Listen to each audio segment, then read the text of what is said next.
disfrutéis con mi presentación, que la he titulado Color y drama en el Apocalipsis. En el reciente congreso que se celebró en Lovaina, ¿no?, el Coloquium Bíblico Lovaniense del pasado verano, el tema central fue las nuevas perspectivas sobre el Apocalipsis, en el que presenté precisamente esta relación. Y en la presentación del profesor Collins definió el Apocalipsis como un libro visual. Y esta característica de que hoy afirmamos con rotundidad y que de algún modo compartimos, en el fondo ya eran de ella conscientes en España, concretamente de la Edad Media, cuando el Beato de Liébana redacta su comentario del Apocalipsis y va a ser en la escritoria monástica donde empieza a reproducirse el libro y a realizarse una serie de miniaturas que plasman las distintas escenas del libro, porque precisamente es un libro visual. Yo me voy a servir de alguna de estas imágenes para ilustrar mi comunicación y he elegido la de El Beato de Don Fernando de Doña Sancha, que se encuentra en la Biblioteca Nacional de España, algunas imágenes del Beato de San Millán, que se conserva en el Real Monasterio del Escorial, en la biblioteca, y también algunas imágenes, porque son especialmente representativas, del Beato de San Miguel de Escalada, que se encuentra en la Morgan Library en Nueva York. Bien, pues cuando uno coge entre sus manos el libro del Apocalipsis, realmente se siente sobrecogido ante el cúmulo de desgracias y horrores que afligen a la humanidad.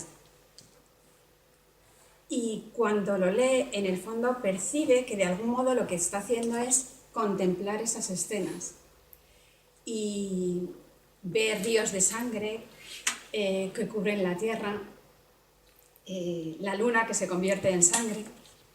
Y todo esto no es que se lo imagine, sino que de alguna manera lo encuentra en el texto. Y así de hecho lo representan los artistas de los beatos. Sin embargo, cuando el filólogo decide rastrear ese léxico cromático en el Apocalipsis, se encuentra con una sorpresa. Y la sorpresa es que de los adjetivos de colores que podrían aparecer en el libro, solo utiliza Juan de Patmos 9, que son ceyodés, amarillo sulfúreo, giacincinos, azul zafiro, leucós, blanco, cóquinos, rojo escarlata, melas, negro, porfirús, púrpura, pírinos, rojo flamígero, pirrós, rojo vivo, chlorós con sus dos acepciones de verde o quizá macilento, y en total aparece 32 veces estos adjetivos.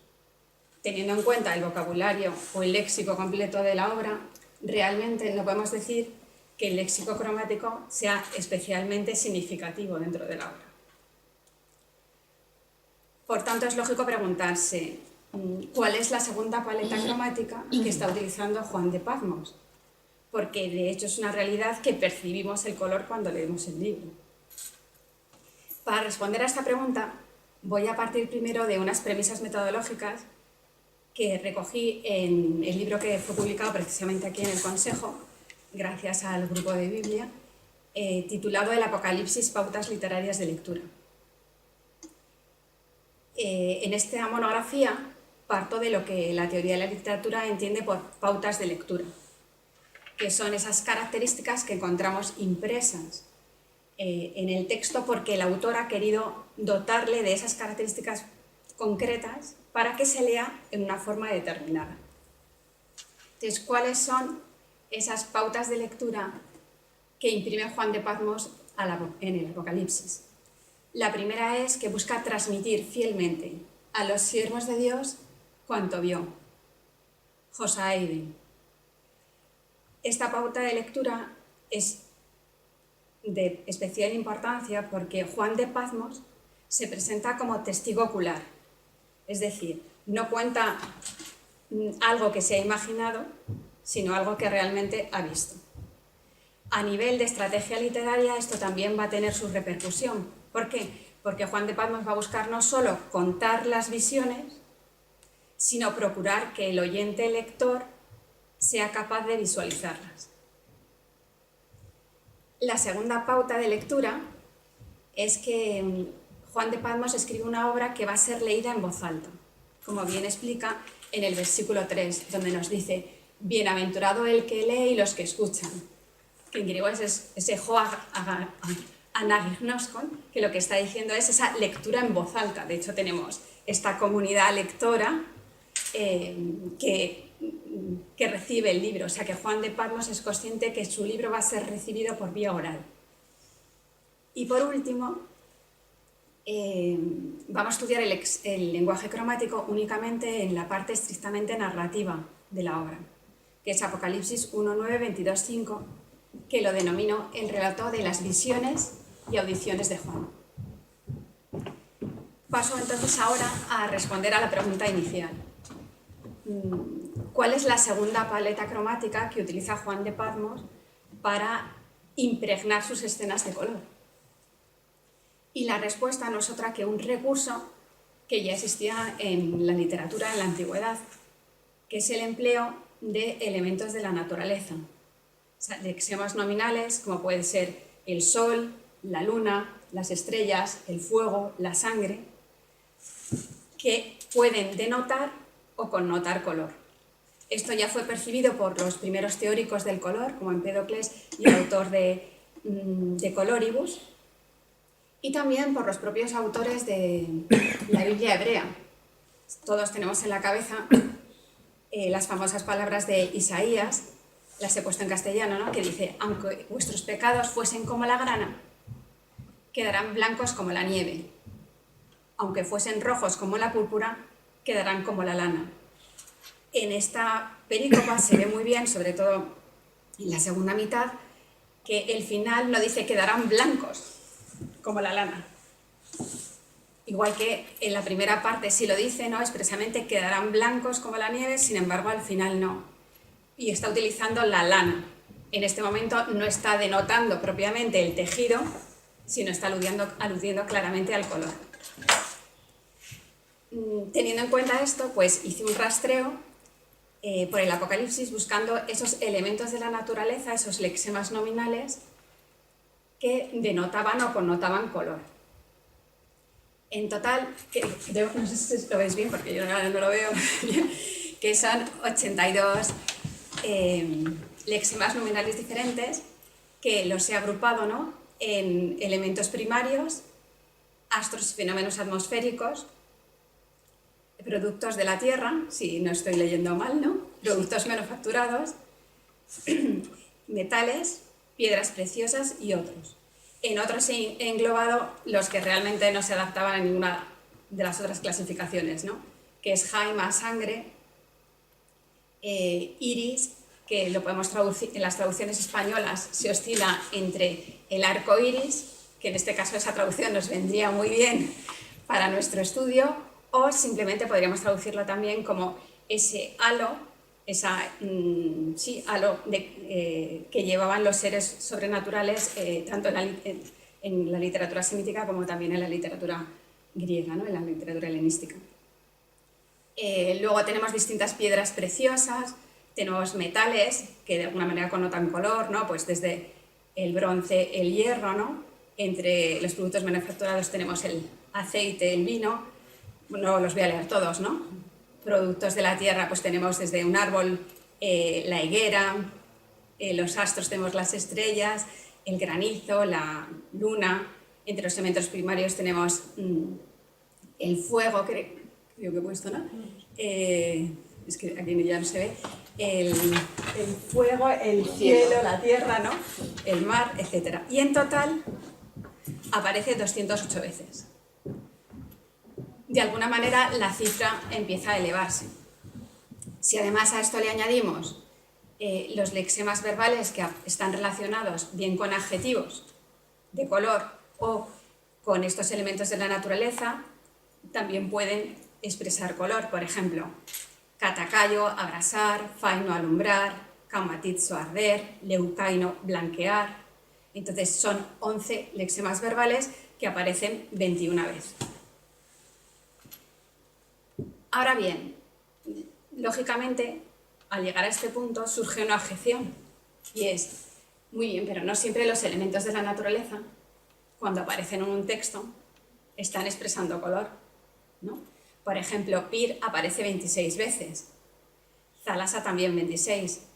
Sin embargo, van a expresar color 11 veces y 18 respectivamente, ¿no? Entonces, hay que buscar qué es lo que hace que en un momento determinado un lexema nominal denote o connote color, qué es lo que determina esa expresión cromática. Y la respuesta no es otra que el contexto. Es el contexto el que va a determinar si expresan o no expresan color. Así pues, cuando en un fragmento determinado lo que predomina es la función descriptiva, ofreciendo detalles sobre un personaje, sobre un objeto, un lugar o cómo acontece un cataclismo, por ejemplo, y ahí además coinciden al menos 3 elementos cromáticos, que pueden ser adjetivos de color y elementos de la naturaleza, podemos decir que Juan de Patmos lo que está haciendo es recrear un contexto cromático. Y en este contexto cromático, efectivamente, los elementos de la naturaleza están expresando color. Como ejemplo, he elegido Apocalipsis 10, 1, 2, que es la visión que tiene Juan de un ángel que viene del cielo y que apoya su pie sobre la tierra y sobre el mar. Y lo he elegido precisamente porque no aparece ningún adjetivo de color y justo el contexto nos va a permitir bien cómo las propias palabras están sugiriendo las distintas tonalidades. Entonces lo que hace Juan es primero recurrir a la famosa fórmula de la percepción visual, Kaieiron, ¿no? Y vi. Después nos sitúa al objeto de la descripción en un lugar, nos dice que venía del cielo, ¿no? Y vi un ángel isgirón, poderoso. Y esto es importante porque la descripción que va a hacer Juan de Patmos pienso que es especialmente cuidada porque él ya ha aludido a otro ángel en Apocalipsis 5.2 que también lo había calificado como isgirós. Por tanto, ve necesario precisar o matizar aquí cómo es este ángel, qué diferencia hay entre este y el que anteriormente acaba de escribir. Entonces, una vez que ya nos ha dicho que lo ha visto, de dónde viene ese ángel, ¿no? Nos dice que aparece envuelto en una nube, ¿no? Que sobre su cabeza hay un iris, que podemos decir el arco iris o bien ese halo, que su rostro, ¿no? Es como el sol y que sus pies, o mejor sus piernas, ¿no? Parece más una metonimia, sería como columnas de fuego. Lógicamente, en esta descripción, los propios elementos de la naturaleza, como la nube, el iris, el sol y las columnas de fuego, nos están comunicando o expresando un colorido. El blanco de la nube, los tonos del arco iris, si lo traducimos como arco iris, pensamos más que es el halo, lo acaba de mencionar en la teofanía y nos está diciendo que es semejante a la esmeralda, por tanto sería un tono verde. Su rostro es dorado como el sol y sus pies como columnas de fuego, por tanto tenemos ese color rojo que inmediatamente todos esos tonos entran en contraste porque va a apoyar sus pies sobre el mar, que nosotros estaríamos pensando quizá en un tono azul, y sobre la tierra, que sería un tono beige. Entonces, de alguna manera, el cromatismo emerge naturalmente de la descripción. Y en este sentido podemos decir que los elementos de la naturaleza, esos lexemos nominales, están denotando el color. He puesto aquí la imagen del Beato de San Miguel de la Escalada, que aunque no reproduce exactamente los tonos que vienen en el texto, me parecía muy significativo cómo aparece el mar y la tierra, ¿no? Y además lo he elegido porque, igual que en Apocalipsis 10, 1, 2, la tierra y el cielo, quizá por el contexto cromático que se ha creado, de alguna manera nos está invitando a ver el color del mar y de la tierra, cuando unos versículos inmediatamente después mencione la tierra y el mar, resulta que ya no hay ese elemento cromático dominante, porque lo que está haciendo es o describir un lugar, esto ocurrió en el mar, o está utilizando la tierra y el mar para designar al ángel, que es Apocalipsis 10, 5, 8 o Apocalipsis 10, 6, que es cuando expresa propiamente el lugar. Bien, pues entonces vamos a dar un paso más. Y la pregunta que nos hacemos es, hemos visto ya que hay un número de lexemas que son significativos, que expresan color, pero hasta qué punto realmente son determinantes en el Apocalipsis. Entonces, para hacer este estudio, lo que utilicé como punto de partida el número de versículos que contiene Apocalipsis 1.9 al 22.5, que son 381 si no veo mal, ¿no? Entonces tenemos 381 versículos, de los cuales 91 son versículos cromáticos. En estos versículos cromáticos, ¿qué he incluido? Pues los versículos donde aparecen bien estos contextos cromáticos, donde coinciden dos o donde aparecen por lo menos 3 elementos, o versículos en los que aparecen adjetivos de color que siempre en el Apocalipsis van a denotar color. Entonces, en total son 91. Por tanto, el porcentaje que tenemos del léxico cromático es 23,88. Que no es una mala cifra, pero quizá no es la que esperábamos. Ahora bien, si lo que hacemos ahora es deducir a esos 381 los versículos acromáticos y nos quedamos solo los acromáticos auditivos, porque en el Apocalipsis tenemos partes que son puramente visiones y momentos en que lo que tenemos son audiciones. Juan escucha algo o está diciendo algo. Pues en esa parte, que es lo que llamo versículos auditivos, los elementos de la naturaleza ni connotan ni denotan color. Entonces, si excluimos todos los versículos auditivos que son acromáticos, el porcentaje, lógicamente, del léxico cromático en las visiones aumenta, porque tenemos un 44,88, si no... Como bien dice la diapositiva, que yo no he alcanzado. Esto sí que nos confirma que efectivamente el léxico cromático es un elemento importante dentro del relato de las visiones y audiciones de Juan. Y esto explica este cromatismo que luego representan los artistas de los beatos.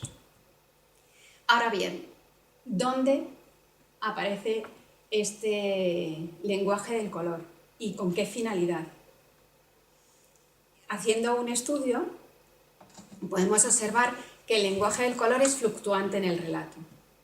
Hay momentos en los que aparece ese cromatismo, unas veces con más intensidad, como durante el toque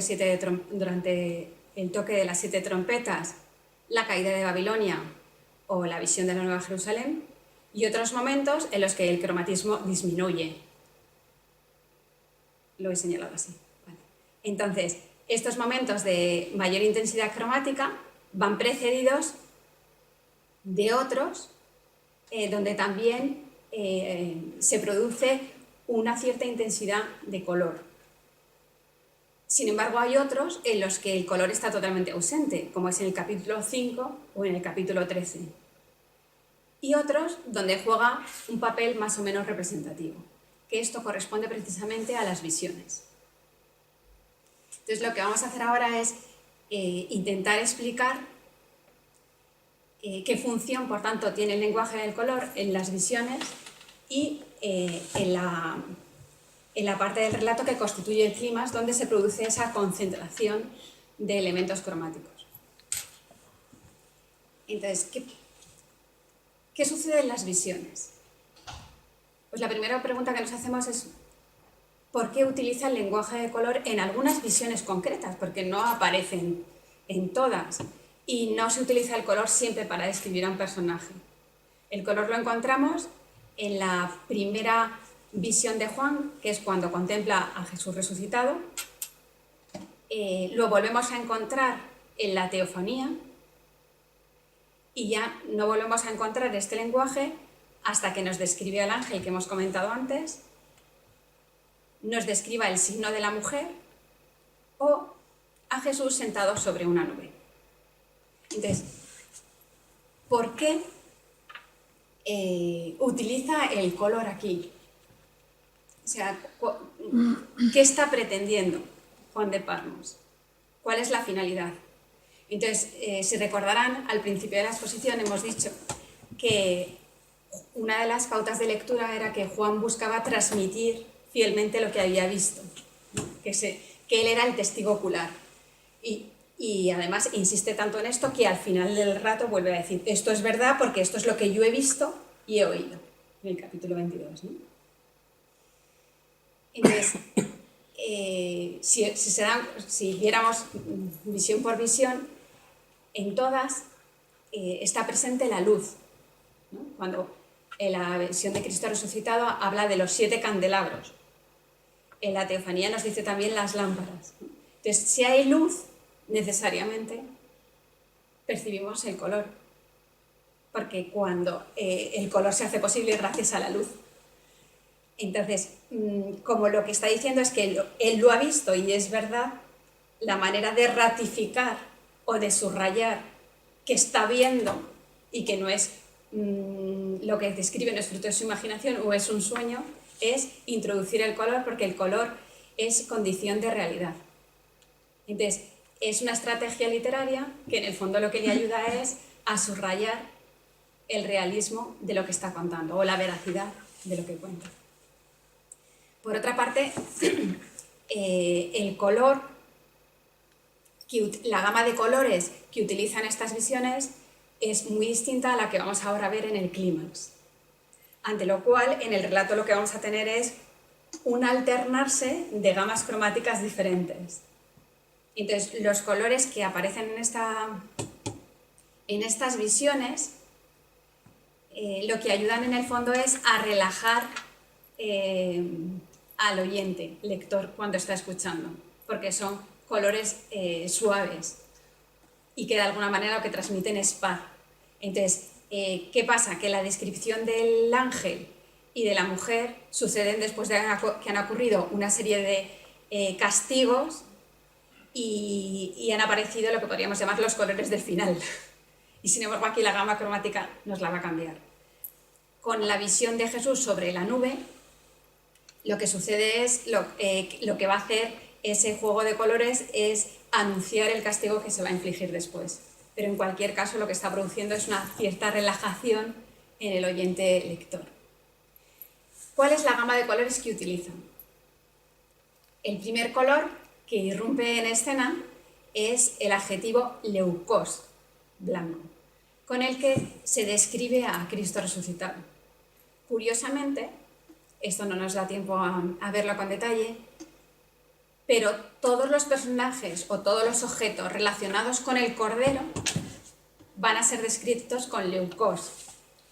Entonces, si recuerdan al principio, también he comentado que había una pauta de lectura que era el escribe porque es consciente de que su lectura va a ser hecha en voz alta. Entonces, ¿qué pasa? Que la repetición y la atribución de un mismo adjetivo a un mismo grupo de personajes, en el fondo, lo que está haciendo es facilitar al lector el seguimiento del texto, ¿no? Diríamos que viene a funcionar, podríamos establecer un cierto paralelo con el lenguaje formular o el estilo oral que encontramos en la épica griega.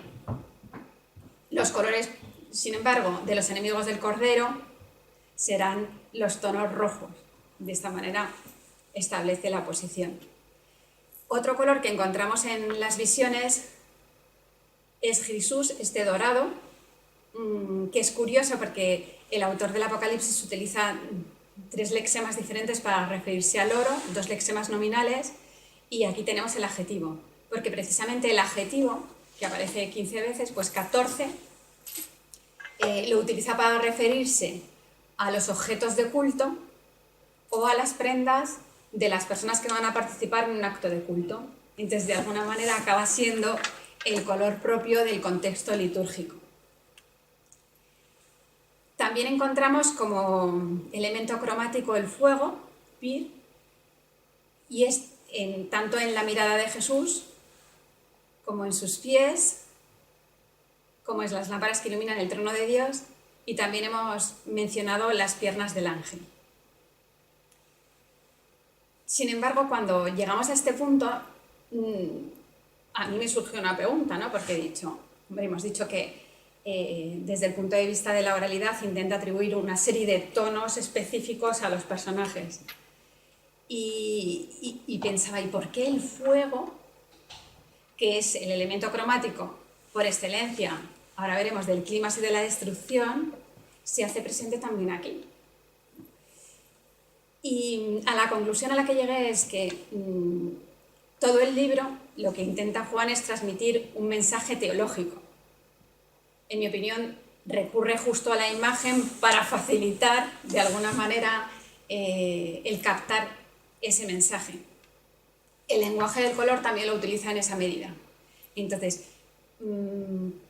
utilizar el fuego para colorear a Jesús o Dios o los personajes referentes al contexto celestial, ¿qué significado tiene? Pues en el fondo pienso que es un preanuncio cromático del designio divino de destrucción del mundo.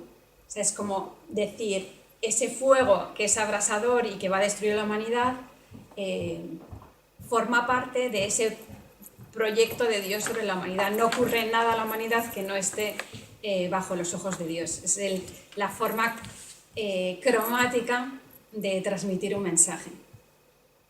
Y por último también aparecen las piedras preciosas, que es la paleta elegida para describir a Dios, que como hemos dicho nadie le vio jamás, tampoco Juan puede ver a Dios cara a cara, ni siquiera en la teofanía, porque el reflejo de la doxa divina le impide ver a Dios cara a cara. Entonces, ¿qué hace? Recurrir a las piedras preciosas para mostrar lo que es inefable, propiamente.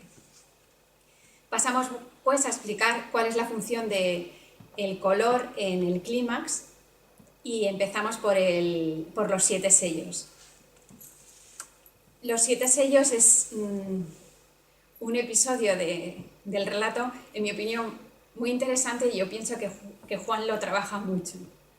Lo que hace con los 7 sellos es, por una parte, detener la narración e introduce el estilo directo. Al introducir el estilo directo, ¿qué está haciendo? Dramatizar, y a la vez da agilidad. Entonces, el oyente lo que oye, lo que escucha es ese erjú, ese ven, ¿no? Entonces, por 4 veces. Entonces, después de ese ven, Juan de Patmos se ve obligado a explicar lo que se ve de manera que el oyente lo pueda visualizar. ¿Cómo lo puede visualizar? A través de los colores. Entonces nos va a decir que un jinete es leucós, blanco, que el otro es pirros, el otro es melas y finalmente clorós en su acepción de macilento. Y además lo que va a hacer es unir esos colores a unas acciones, de tal manera que empiezan a adquirir un carácter simbólico. Leucós será la victoria, pirros la guerra, melas el hambre y clorós la peste y por tanto la muerte, ¿no? Después de estos 4 sellos en los que de alguna manera estamos sobrecogidos, la narración se detiene un poco y el lenguaje del color disminuye ostensiblemente y solo aparece el blanco. ¿El blanco para qué? Para describir las túnicas de las almas inmoladas. De tal manera que en el fondo está mostrando ya la victoria de estas almas. Es verdad que han muerto, pero reciben unas túnicas blancas, por tanto son almas victoriosas. Así llegamos al 6º sello, donde lo que se nos relata es un fuerte terremoto que asola la Tierra, ¿no? La paleta cromática cambia inmediatamente y lo que tenemos es el escurecimiento del Sol a través del melas y de una comparación que nos dice que subraya esa negrura, ¿no? Porque nos dice que es como como una tela de saco de pelo negro, que la Vulgata traduce cilicinos, ¿no? O sea, que subraya esa negrura. Luego nos dice que la luna se convierte en sangre, Jaima, que las estrellas caen del cielo como si fueran los frutos de una higuera, por tanto, de alguna manera ese tono verde aparece, y el verde de la Tierra con ese chloros queda totalmente oscurecido. Entonces, si se dan cuenta, los colores que he elegido para describirnos este terremoto son el negro, el rojo y el verde, que son los tres colores de los tres jinetes con los que hemos empezado la apertura de los 4 sellos. Estos colores de nuevo desaparecen cuando tiene lugar el canto de los 144.000, porque lógicamente aquí es un canto de victoria, lo que vamos a encontrar de nuevo es el color blanco necesariamente, ¿no? Que es la victoria. Y así llegamos a las 7 trompetas, que si recordarán es el momento en el que se produce la mayor intensidad cromática, porque aparecen 63 elementos. Pero como contraste, aunque tenemos estos 63 elementos, si bien uno pensaría que tenemos muchos tonos diferentes, no es así. Curiosamente, se van a condensar fundamentalmente en torno a los tonos rojos del fuego, como ahora lo veremos. Me salto esto y empezamos con las 7 trompetas. El toque de las 7 trompetas va precedido de una pequeña escena en la que se nos presentan a esos ángeles en un contexto litúrgico, porque se hace alusión a ese tono dorado del altar y del incensario al que se alude expresamente. Y también al final nos habla de las brasas del altar, que son arrojadas sobre la tierra. A mí especialmente esta imagen del Beato me parece que es especialmente buena porque refleja muy bien el texto, ¿no? Vemos como las brasas del altar caen sobre la tierra. En el fondo, desde el punto de vista cromático, podemos decir que lo que está haciendo es un nexo cromático entre lo que ocurre en el cielo y lo que va a ocurrir en la tierra, que está completamente relacionado, como ahora veremos. Y así llegamos al primer toque de trompeta, que lo que nos dice es que Pir, el fuego, mezclado con sangre, por tanto tenemos tonos rojos, invaden completamente la escena, aunque también introduce el granizo, y el fuego invade tanto la tierra que le lleva a repetir por 3 veces el verbo catakayo, ante lo cual uno se queda totalmente desolado viendo cómo ese fuego va consumiendo toda la vegetación, todas las plantas. Y así pasamos al segundo toque de trompetas, donde de nuevo el fuego se hace presente a través del símil como una gran montaña que ardía en llamas, que también está representado aquí en esta escena del Beato, ¿no? Entonces, ¿qué ocurre con este acontecimiento? Que cuando esta especie de montaña toca el mar, se convierte en sangre, como aparece ahí. Y de nuevo tenemos Jaima. En el tercer toque de trompetas nos dice que hay una estrella que cae encendida como si fuera, ardiendo como si fuera una antorcha. En contacto con el agua, el color azul del agua va a ser transformado en ajenjo. Por tanto, el ajenjo tiene un color verde grisáceo, que es el tono que adoptan las aguas. Pasamos así al cuarto toque de trompetas, que abandona los tonos rojos y lo que tenemos es la negrura a través del oscurecimiento del verbo escotizo, porque nos cuenta claramente que se oscurece la tercera parte del cielo, de las estrellas y de la tierra. En el quinto toque de trompetas, aunque todo se ha oscurecido, nos dice que del abismo sale una humareda, que más adelante las humaredas las describe como en tonos azules. Y de esa humareda salen las famosas langostas. Las langostas las tenemos aquí representadas en el Beato, no propiamente como langostas, sino como unos grandes caballos. Pero si analizamos cómo eran las langostas en las que podía estar pensando Juan de Patmos, como alude a las alas, Pues lo que Juan de Palma está pensando son langostas en estado adulto.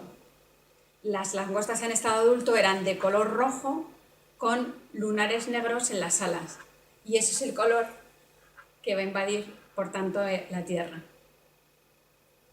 En el sexto toque de trompetas recuperamos el fuego de nuevo, porque va a ser el color elegido para describir la caballería infernal que asola a la humanidad, a través de pírinos, y además va a ser hiaquíncinos, azul, y ceyodés, amarillo sulfúreo. Y en estos tonos se recrea de algún modo Juan de Patmos, porque nos va a decir que de la boca de los caballos sale precisamente el fuego, el humo y el azufre. Entonces, cromáticamente se está produciendo una intensificación. Por tanto, podemos concluir que durante las 7 trompetas, una vez más, los colores elegidos para describir los castigos que asolan la humanidad son los 3 colores de los 3 jinetes: el negro, el rojo y los tonos de verde. Estos mismos tonos son los que encontramos también en las 7 copas, que no me voy a detener porque aparece de nuevo la sangre, el fuego, el escurecimiento, y ya cuando estamos a punto de concluir, de repente nos dice que de la boca de la bestia del profeta salían como ranas. Entonces me parece que es el guiño al verde que no teníamos, porque precisamente la rana que había en Palestina eran las ranas de color verde, o sea, no había otra, ¿no? Por tanto, aparecen los 3 colores que hemos venido mencionando, con los que se abrían los 7 sellos. La gama cromática, sin embargo, cambia cuando llegamos a la descripción de Babilonia. En este momento, Juan de Patmos cambia de técnica, detiene la narración y recurre a la descripción. En este caso, la descripción que va a utilizar es la éfrasis, que es describir a la ciudad como si fuera una mujer, en este caso como si fuera una obra de arte, y los colores que dominan son cóquinos, que es el color tanto de la bestia como de las ropas de la mujer, y pórfiros. Y luego también tenemos esa alusión a las perlas y a las piedras preciosas. Inmediatamente después nos va a contar la destrucción. Cuando pensamos en la destrucción de Babilonia, después de lo que hemos estado escuchando, en el fondo uno está pensando que va a volver a los mismos tonos de la destrucción, ¿no? Al oscurecimiento, al fuego, a la sangre. De hecho, dice que va a haber un incendio, ¿no? Y sin embargo, no aparecen esos tonos. Y además, el modo de contar la destrucción de Babilonia es particularmente interesante, porque lo que va a recurrir es a esa estrategia propia de la tragedia griega, que es el discurso del mensajero. Oímos la voz del ángel que va a anunciar la destrucción de Babilonia, y lo que tenemos es la enumeración de mercancías, que es todo un recreo para los sentidos, tanto desde el punto de vista del color como del olfato, que está mostrando la magnificencia de la ciudad. Pero inmediatamente nos dice que será destruida en media hora, y en ese momento vuelve a mencionar ese cóquinos y pórfiros con el que concluye desde el punto de vista cromática la caída de Babilonia. Llegamos así a las 2 victorias del final, que hemos dicho que es un momento donde hay un cierto uso del color, no tan intenso como los anteriores, y como lo que es la victoria del final, en el fondo estamos pensando, son 2 combates, pues de nuevo aparece el fuego y la sangre, y sin embargo lo primero que tenemos es el blanco, el color de la victoria, que de alguna manera nos está cromáticamente anunciando el éxito de esta empresa. Inmediatamente después ya sí que empieza con los tonos rojos, tanto en la mirada de Cristo resucitado como en su vestidura, que alude a la sangre, y nos habla también del lagar de la ira de Dios. Cromáticamente empiezan a surgir los rojos, en los que luego insiste hablando de el estanque de fuego y azufre, y en la carroña. Estos tonos, por tanto, son los que dominan el capítulo 20, porque efectivamente nos insiste en ese estanque de fuego y azufre desde el punto de vista cromático. Pero para la sorpresa del lector, hay un momento en el que vuelve al blanco para describir el trono de Dios. Entonces, de alguna manera, si se han dado cuenta, ¿no?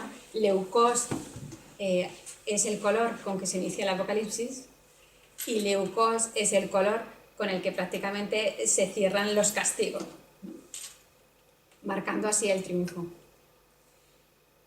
Llegamos así al momento cumbre de las visiones de Juan, que es la contemplación de la Nueva Jerusalén o de la esposa del Cordero. Y aquí voy a citar unas palabras de John Paul Prevost que me parecen especialmente significativas. Cito: "Los dos últimos capítulos nos presentan una especie de inmensa vidriera de una catedral cuyos motivos y colores abren al infinito y que está iluminada incesantemente por un sol deslumbrador. ¿Cómo consigue esta vidriera? A través del recurso a las piedras preciosas". De alguna manera, ¿por qué utiliza las piedras preciosas? Porque está reflejando que está deslumbrado ante la esposa del Cordero. Entonces, la piedra preciosa, en el fondo, es un elemento perenne, cuyo color no cambia, está ahí en la piedra preciosa. Hay una cierta perennidad, es un color universal y múltiple que está expresando las características de la novia, ¿no? Entonces podemos concluir, ¿no?, que el lenguaje cromático va tejiendo el relato de las visiones y audiciones de Juan.